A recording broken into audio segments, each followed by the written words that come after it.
before he hosted the well-loved podcast called Kill Tony. This is the stupidest show on planet Earth. I can't believe it's wildly successful. Before he amassed a massive following of fans and haters alike. Before he was canceled for making certain remarks at a Trump rally. Before he wrote and appeared on 8 Comedy Central roasts, including one for Snoop Dogg and Tom Brady.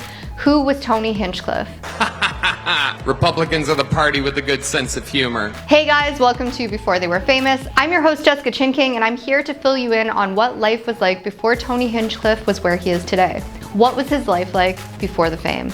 We want to bring back the community on this channel. We have giveaways and contests coming soon. For now, let us know in the comments who to do next, and if we pick yours, we will shout you out. Now let's get into the video.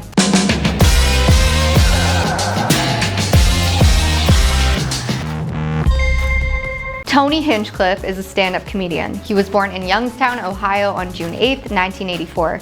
He was raised by his single mother in the city's north side. He attended Ursuline High School, where he was on the wrestling team, graduating in 2002. He told the Free Times of Columbia, South Carolina, that he grew up in a tough neighborhood and that he first developed roasting as a defense mechanism. He looks like the Tiger King and the Liver King only ate Burger King got beat up by Rodney King. In an interview with Cleveland.com, he said that his insults also got him punched in the face on the school bus on his first day of school.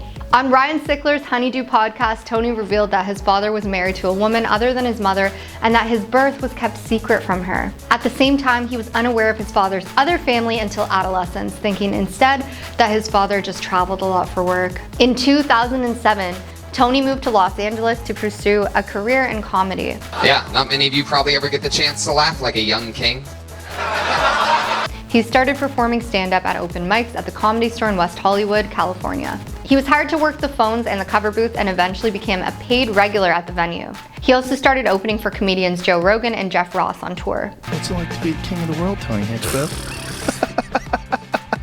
Tony became known at the Comedy Store for insulting other comics and audience members during shows. He is also known for broaching uncomfortable and sensitive topics during his stand-up sets. His style of roasting and dark sense of humor appealed to fellow comedian Jeff Ross, known as the Roast Master General of the television series Comedy Central Roast. Tony refers to Jeff as his mentor, and he helped get Tony his first writing jobs. He has written and appeared on 8 Comedy Central roasts, including ones for Snoop Dogg and Tom Brady. At the Snoop Dogg roast, Tony Hinchcliffe made a joke referencing comedian Lunel being on the Underground Railroad.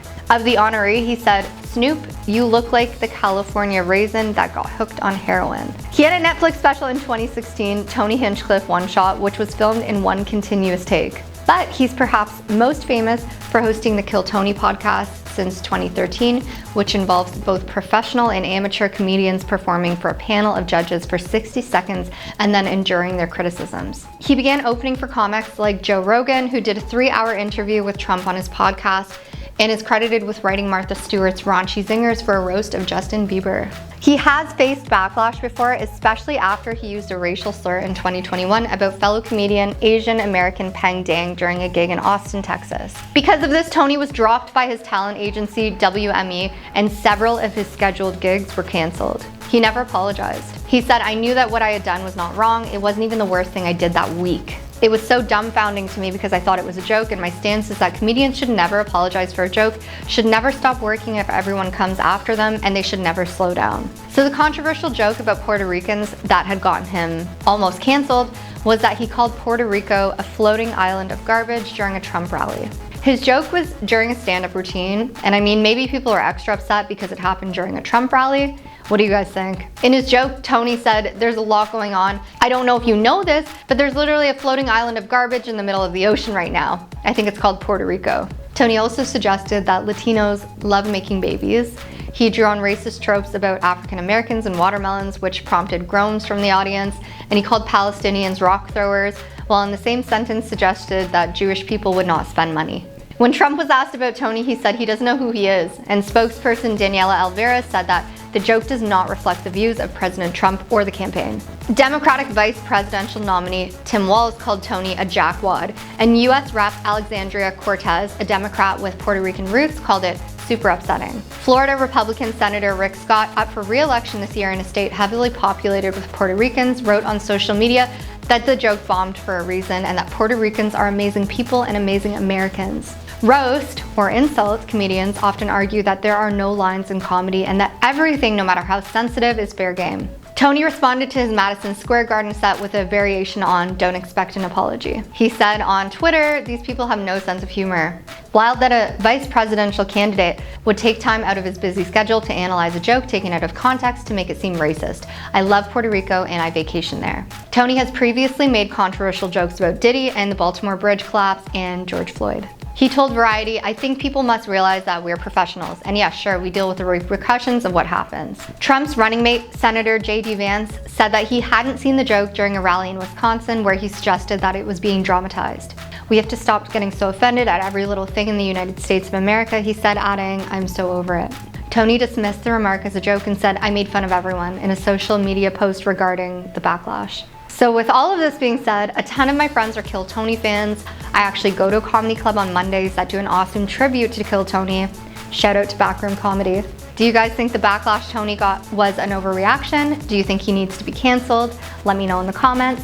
If you'd like me to cover someone specific, write it in the comments, and if we choose you, we will shout you out. Have a fabulous day.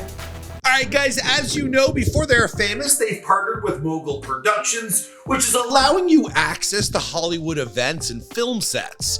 We're giving you the ability to either crowdfund as an investor or as a creator. And we're talking getting things like producer credits, access to red carpet events, stuff you could never have before. I mean, the Harvey Weinsteins and those guys who ran the world, well, the worst ones are locked away. And with the power of Web3, we're all getting our shot at doing what we love. I mean, you can even get a walk-on role in an upcoming feature film that's going to be released theatrically. There's no more Hollywood gatekeepers because Mogul Productions, well, they're making your Hollywood dreams a reality. And it's all through the power of Web3 and a tight-knit community. And we're also working with musical acts like Rello Renzano. Have you heard of him? Well, we just released his Before They Were Famous video, which included an in-depth interview. Take a look. So can you tell us about your journey into music and what inspired you to become a musician? I don't even know. So for this project here, well, Mogul Productions, they've teamed up with Rello for his debut album release, Can't Escape the Allure. Now, this isn't just like your average album launch. It's a revolutionary opportunity for early supporters to share in Rello's success, earning a portion of the album's profits. And trust me, I interviewed him. This guy's going places. He's got the look, he's got the talent, he's even got some flavor. I'm rooting for him. And to make things even more interesting, well, Mogul is doing a token airdrop for those who want to get involved with this project and start investing in Mogul Productions. Now, what you need to do is you go over and sign up for the whitelist. That's at zeely.io. And once you've done that, well, you leave a comment on one of the Before They Were Famous videos where you say done and your Zeely username. And that way, well, you'll be entered to win Mogul tokens. Now, they're going to allow you to spend some coin on future campaigns, like being a walk-on actor in a future movie. Heck, if you win one of those, I'll even go with you. I want to be in movies as well. Now, we got tons of collaborations and projects we'll be working on via Mogul in the future, and we update you at the end of every Before They Were Famous video, so be sure to stay tuned because we're going to be announcing new stuff each and every week. All right, till then, I'll see you guys in another video. Boom!